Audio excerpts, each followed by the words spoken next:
Hey guys, it's Roderick. I'm here for another episode review of Handmaid's Tale, Season 5, Episode 6, Together. Okay, well, bravo again to the writers and to the director and creator and showrunners of the show for giving us an episode that definitely left us feeling very mixed. Last week, I kind of dabbled in like the whole issue of, non-Black writers writing and then casting actors who are Black, English, European for ADOS, American descendants of slavery roles. And I kind of felt bad, after the video. I was like, well, maybe I went in too hard. Maybe I was too much. No, this episode confirmed everything that I originally thought and said about the characterization of Luke in the show, but we'll get to that. Okay, so Luke and June so the show starts off, Luke and June are in the truck, and Luke is freaking out, and June pretty much is like, fuck, here we go again, me captured in the cell. We're like, here we go again, here is June captured in the cell. And, they get their pictures taken, and Luke starts to plead. He's like, no, we're really refugees. And, he asks, like, what's your name? And she's like, it's June Osborne. And immediately I was expecting to be like, okay, get her. They're like, no, really, what's your tag say? She's like, fuck a tag, my name's June Osborne. And I was like, good for you. So really we see June like, really, the off-grid part of her she no longer identifies with, which I thought was a very good characterization.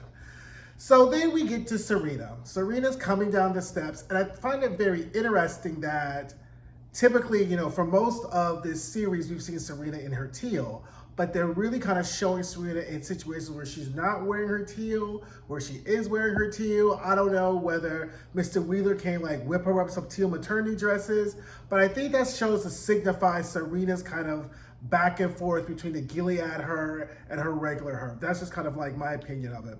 So in her non-teal scene, she comes down and here comes the doctor. She's like, oh, I thought my ultrasound wasn't until this morning. He goes, it's not, but we don't have to leave the house. She's like, what? And we see like this big, huge flight of steps. And then I'm thinking to myself, if they're so concerned about this baby, why is Serena walking up and down all these steps? But whatever.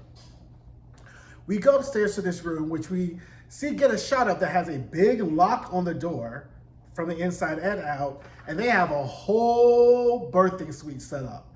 And she's like, oh. She's like, did the Wheelers set this up? Oh yeah, they set this up as soon as we knew you were coming. And I was like, maybe it's called Together because you're putting one and one together to make two. And Serena is instantly getting the sense that they're probably gonna take her baby, right? And that the miracle, that part of being the miracle is the fact that if she can have a baby, she could have more babies, and they may de facto use her as a handmaid in this house. So I was like, that's what you get. Didn't feel bad for her at all. But the real kiki comes when she's like, okay, it's time for your exam.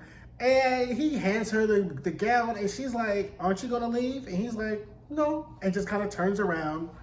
And like he does the exam and whatever, and he mentions something about like a perinatal massage, and I didn't look that term up. For those of you who are medical people or who have had children, I was like, I hope he wasn't referring to the fact that her vagina may need massaging and she may need to have sex. But it may just maybe be peri being outside, periphery, natal may be the outside massaging of the embryonic sac is what I'm going to assume, and not necessarily massaging of a pregnant woman's vagina. But those of you with Latin, can kind of back me up, but that's what I'm assuming this perinatal massage he was referring to. So I was like, okay, here we go. Then after he literally is done with an eyeball full of Serena's coochie, he is like, talk to the Wheelers, they think, I really admire you. Would you like to go out with me? She was like, can I just cover up my woo-wah-wah first? And Serena was like, huh? And she was, and I was like, oh, that is just so rude. And she just kind of pretty much puts her off and like very kind of, delicate fashion. That's a very interesting proposal you suggest. And I was like, 1 + 1 = 2, Serena. Put it together. I would keep doing that because I think that's what the show really meant when you talk about together, not this bullshit at the end, but we'll get to that. But I think that people are putting one and one together to make two. So here we go with it with Aunt Lydia. And I was like, oh, here we go with Aunt Lydia in the hospital. So the doctor comes and he's like, I thought, what? Esther's uterus harvesting is put off? I was like, they're going to harvest her uterus? I was like, the whole holy fuck. I mean, like, how do we get to this? But I don't know. So he's like, yeah, but we stopped it because why? Girl, Esther is pregnant. And then Aunt Lydia wants to be boo-boo the fool, be like, what? Yeah, about 3 weeks. Oh, 3 weeks. Very good timestamp again for us to recognize how long it's been since the Waterford funeral. But Aunt Lydia's like, what? What? I want to go talk to her. Well, she's awake. So then Aunt Lydia sashays into Esther's room, and you know, this is a very beautifully shot scene just with the white and the bouncing off, and Esther is handcuffed to her bed, and then Aunt Lydia says, okay, you have to tell me the truth. You have to tell me what happened. You have to tell me, now be honest with me. And I was like, girl, you know what happened. And then the words fall out of her mouth like, did you happen to do anything unbecoming that could have caused this to happen? The holy whole fuck, what? I was like, bitch, are you serious? Like, is that what you asking me? And at that point, Esther was like, no, Aunt Lydia, I didn't do anything. And then she pretty much was like, he raped me. And then she was like, what? Well, you just need to be okay. And then Esther is pretty much like, bitch, quit playing in my face. Like, you know this happens. You know this happens to all of the handmaids. Why are you in here putting on this fucking show for me as I'm fucking handcuffed and I've been raped and this whole thing? And Esther just literally loses it. And it was such a great scene of showing the sheer pain and trauma and what we call re-traumatizing or re-victimizing victims who have been sexually assaulted. And Aunt Lydia's sitting here like, what? What? So then Aunt Lydia goes to tell Commander Lawrence, who is pretty much like, and? I mean, he just kind of like opened his presents early like it was Christmas Eve versus Christmas. It was the day before. And she's like, no, the ceremony is sacred. She's like, girl, if you don't get out of here. And Aunt Lydia starts to get real riled up. And he was like, girl, don't forget where you at, okay? I ain't one of your handmaids. Right? So this would go real left like a circle for you really, really quickly. And she just gets really stymied, and he's like, well, you've given me something to think about. So at that point, I kind of knew what Commander Lawrence was thinking about, because I kind of got that impression, as I said last week, when he looked at Commander Putnam, when he was like, your idea is going to go bad. But I was like, I don't know, this show has a way of surprising us. So I said, we'll just go along for the ride. So now, here we go to Luke, having a whole ass white privileged man moment as he's in these cages, freaking the fuck out, you know, and June is like, you need to calm the fuck down. So this is why I talk about, you know, the difference between having an ADOS character, an ADOS actor versus a non-ADOS actor, because Luke is so, they're trying to couch it in the fact that Luke was so unaware of what June's plight was when she was captured in Gilead, and him really coming to recognize the true trauma of the pain of being in Gilead. I understand that. However, no black man raised in America would have reacted the way in which Luke would react. I'm sorry. I'm sorry. And then to kind of top off the scene, you know, with him at the end, is just like, with him like getting brutalized by the captors.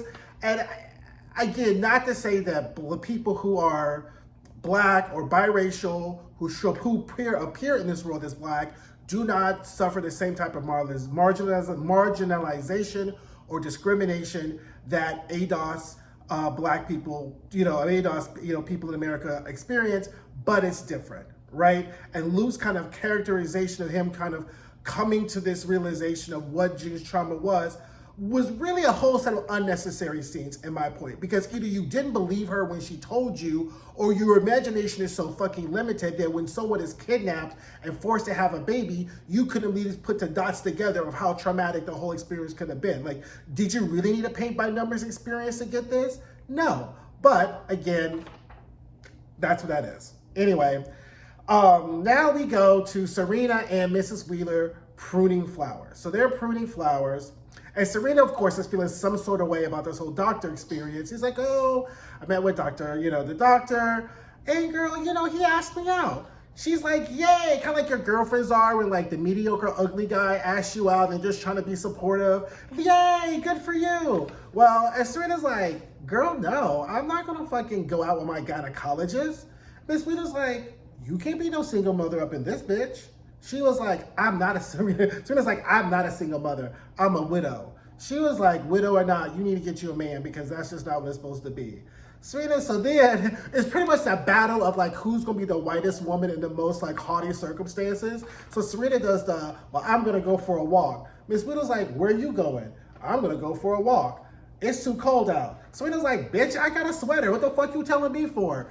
She's like, no, kind of inches towards the door. And at that moment, 1 + 1 = 2 together. And Serena figures out that she is literally a spit distance away from being a handmaid. When she found out, 1 + 1 together, when Miss Wheeler says, go to your room. And everybody who watched this, I know, got a little shook about how many times Serena sent June to her room when she was working her nerves when she was pregnant and she really wanted to pop her in her mouth and be a total hateful bitch. And she just was like, go to your room. So I was like, yes. So then we see Serena walk away and then we see her having her full privileged white woman, like soft cry, cover her mouth moment. And I was just like swirling my drink, sipping my tea, having like, that's what you get. Stupid games, stupid prizes, or as the new on the internet thing is, fuck around, find out. That's pretty much where Serena's at. So anyway, Luke and June are back in the cages, and these scenes are just grating on my nerves more and more because I see where they're trying to develop Luke's character, so I won't begrudge them for that. It's just that journey that would just kind of annoy me. But again, not going to, beat that horse into more glue. So they're having small talk. He starts flirting. The guys come in and they put June's hand on this machine, and then they go over to Luke, and Luke tries to escape. Where are you going? Where you know where the fuck you at? Like, again, so anyway, they whoop his ass. Then we have like the quasi choky out scene, and again, anyway, that's all I'm gonna say about that. So, Commander Putnam is now at Commander Lawrence's home with Nick, and they congratulate him on the good news, and he's like, oh yes, and then Lawrence is like, this could have huge political ramifications if this gets out. He's like, whatever. So then Putnam's like, well, so by the way, Commander Lawrence, just so you know, your Bethlehem idea, yeah, that's dead. Just, take it like a good man, take it like a chap, whatever. And Commander Lawrence is like, okay, that's fine. And then Nick is like, yes, I'm learning more from both of you. And pretty much we always can tell where this is going to go. But I was like, are we really going to go there? Is this really going to happen? So then Putnam shoots back at Lawrence because Lawrence is like, aren't you more of a Jezebel type of guy? And then Putnam's like, what type of guy are you? Because you ain't fucking nobody. So at least I'm fucking a handmaid or I'm going to Jezebel's. Who you fucking? So then he was like, Lawrence kind of gives that nod, that knowing nod look when someone's like, I'm just about, if not almost done fucking with you type of nod. I was like, yeah, he's done fucking with you. So anyway, Serena goes to meet Mr. Wheeler. Now this was a very well done scene. I really liked that because the tension was very high from the moment she entered the room. Because Serena now is putting 1 and 1 together to recognize the fact that she is kind of being treated like a handmaid. So when he comes in and says, can you come see me? And he's swirling his like little drink and looking at Serena, everyone is having flashbacks to how many times June had to squizzle her way out for being like sexually assaulted by Fred in similar situations. And I was like, is he really gonna try to massage this woman's pregnant vagina? Like, is this really about to happen? Like, is he really gonna sexually assault her? Then he's like, sit down, and Serena kind of sits with her kitten heels and cross-eyed the ankles. I was like, I can't say I was like, Lord, don't let this happen to Serena, but I was like, are we really gonna do this? Like, is this really about to happen? Luckily enough, because not that, anyway. I was like, please don't let this happen. Really, I was like, okay, my nerves, whatever. So anyway, they sit down, and he's like, so Serena thinks she's about to be reprimanded for the little tiff with Mrs. Wheeler. So, which, by the way, the look Mrs. Wheeler gave her when she went up to her room confirmed the fact that I think they're about to take her whole ass baby. Because why are they so concerned about this baby? Yeah, it represents some miracle in Gilead, but that type of care and concern about how Serena is caring for herself is indicative of somebody who is basically about to take that baby that's from her. So I think that's, again, is the one and one together that Serena is putting together, that these people are going to take her baby, considering they have a whole room set up for her with a whole ass lock on it. And he's like, no, I'm not here to reprimand you about that. Kind of ha-ha woman stuff, which once again kind of gave us the feeling that when June used to try to talk to Fred about the problems that she was having with Serena, Fred would be like, oh, woman stuff, oh, it'll be okay. And I was like, Lord, please don't tell me he's about to try to rape this like pregnant lady. I was like, I don't know if my nerves. But he ends up telling her that June Osborne has been captured by his men. So now we know who the men are who are holding June. They're his men from No Man's Land. And he's going to send Ezra to go kill her because he just can't trust that Gilead is going to do the right thing. So at this point, Serena, again, thinking ahead type of chick, she's like, I want to come. Why would you want to come? It's too dangerous. I want to bear witness. I want to be there so I can tell my son that the person who murdered his father is no longer there. I was like, this chick gonna try to escape. But, okay, whatever, bear witness. Mr. Wheeler's like, okay, fine, bear witness. So anyway, Luke and June are in the cages, and then June apologizes to Luke for not really giving him the full experience or being so forthright with him about how horrible her experience with Gilead is. And I can kind of understand that because clearly Luke is like freaking out, but we would not be in this situation if Luke wasn't acting like a white man being goaded by Serena into doing this anyway, right? So let's be clear. The question I constantly, in every scene when Luke and June are there, I'm asking myself, was this really worth it? And by the way, where's the flash drive, right? Like this magical flash drive that was worth all of this. Where's the flash drive? June doesn't have it. Luke has it. We don't know where Luke is because then Luke is falling apart, and literally June is giving Luke a pep talk as they're sitting in cages. And I was like, no, that's just, again, it is very incongruent with what we know, in which a lot of black men raised in America would have reacted. Again, that's my last piece of glue. And I'm not gonna say anymore, but I was just like, you gonna have your wife give you a pep talk? Like, you're falling apart in 12 hours and we done went through 5 fucking seasons of this shit? Like is that what Luke is made of? Like, and yes, Luke can be very feckless. And yes, Luke can be very naive, but like, the fuck? Really? Like, this is what Luke is? Anyway.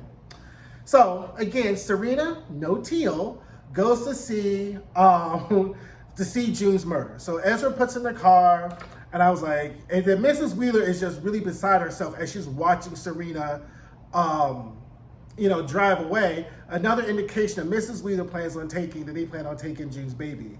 And again, so then I asked myself, let's go back to, episode 3, when Tuello lets Serena, convinces Serena tries to convince Serena to stay in Canada, and she's like, no.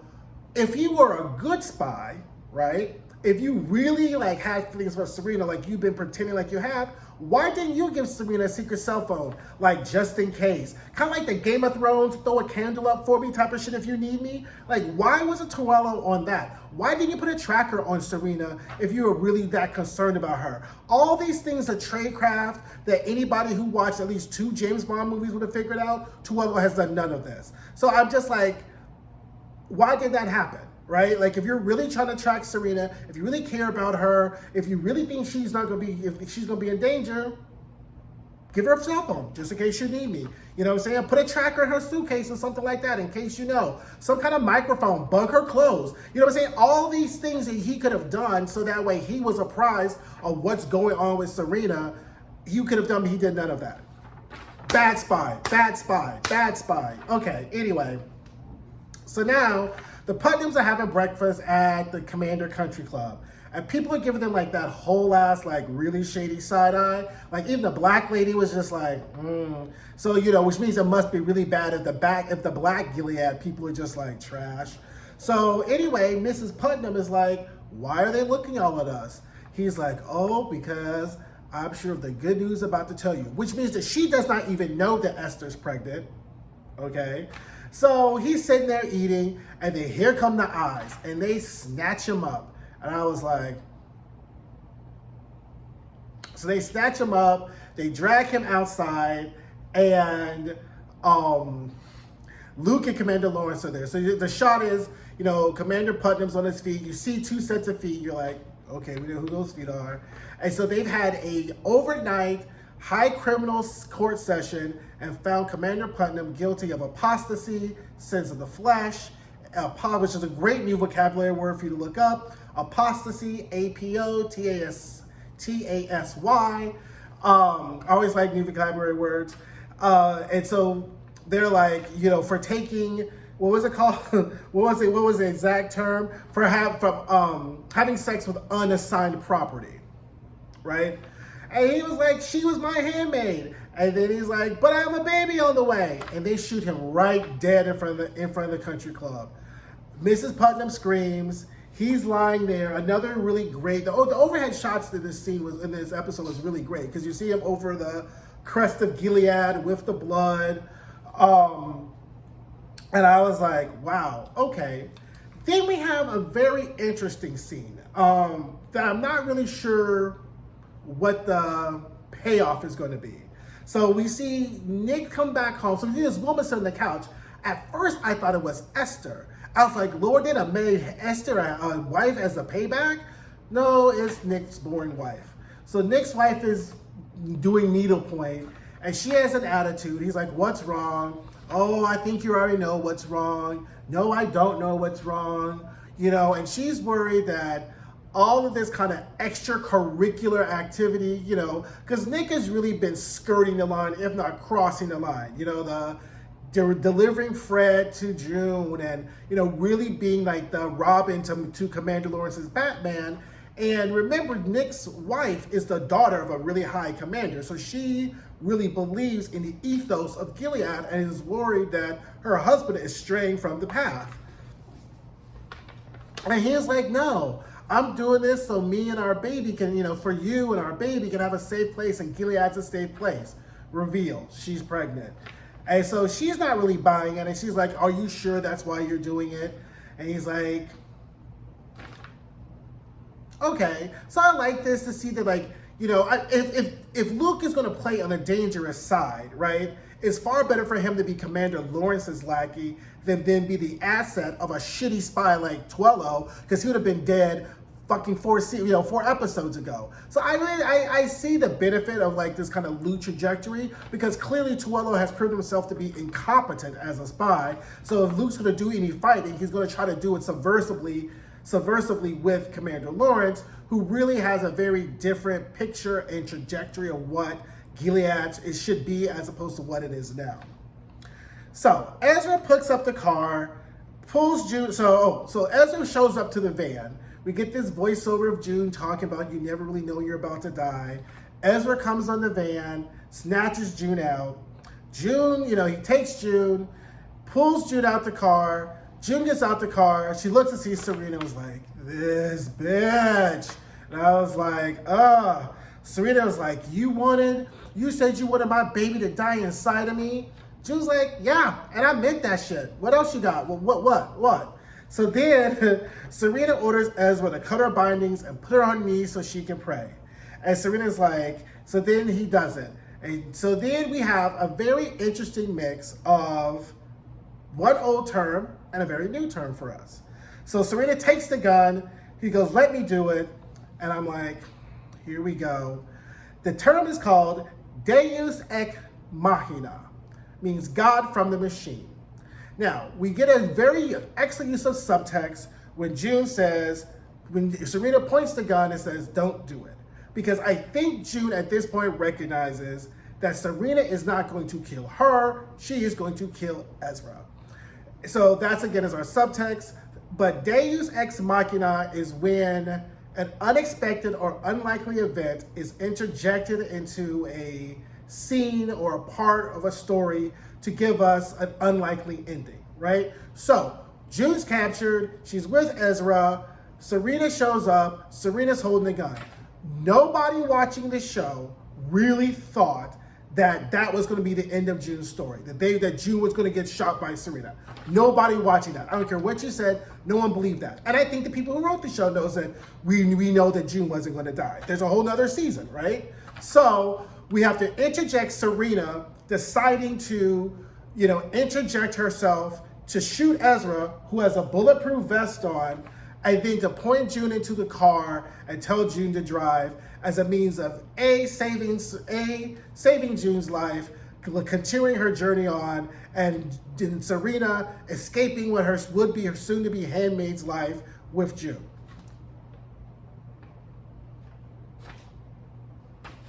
Yeah, I mean, Helen Keller saw this coming a mile away. When Serena said she was going to show up, everyone knew that everybody should have figured this was going to happen. Okay, and that's all I'm gonna say. I mean, we're at episode 6, I think, so let's see. I mean, if this is going where I think this is going, which is the kind of redemption of Serena being part of the downfall of Gilead, I am gonna be disappointed, right? Because I wanted her to suffer a little bit more, right? Not that her suffering could ever be equal to or greater than what June's suffering was, but fuck, she only spent 3 weeks, or a week or so in the Wheeler house. So 2 weeks being a handmaid tale, all of a sudden Serena gets off easy? Nah. And we just suffered through 5 seasons of June being literally of the trauma porn of June Osborne throughout this show. I don't know. I don't know. So, but I have faith, again, that's what we're here for. We're all here for the ride. Drop down in the comments and let me know what you think. Again, it's called Together. I think it's because people in this show were putting one and one together to recognize, maybe things are not really what I thought it was, or it could be that now June and Serena are now together, parentheses, again. So anyway, let me know what you think. Like, subscribe, hit the update bell, and I will see you guys next week. If you're waiting for Blink Empire, I am going to do that tonight/tomorrow. I forgot how trying reality TV shows could be trying to watch sometimes, so I don't want to do that video a disservice by hate watching it and being salty as fuck on my review. So anyway, I'll get that next week. Anyway, see you guys later. Thanks. Bye.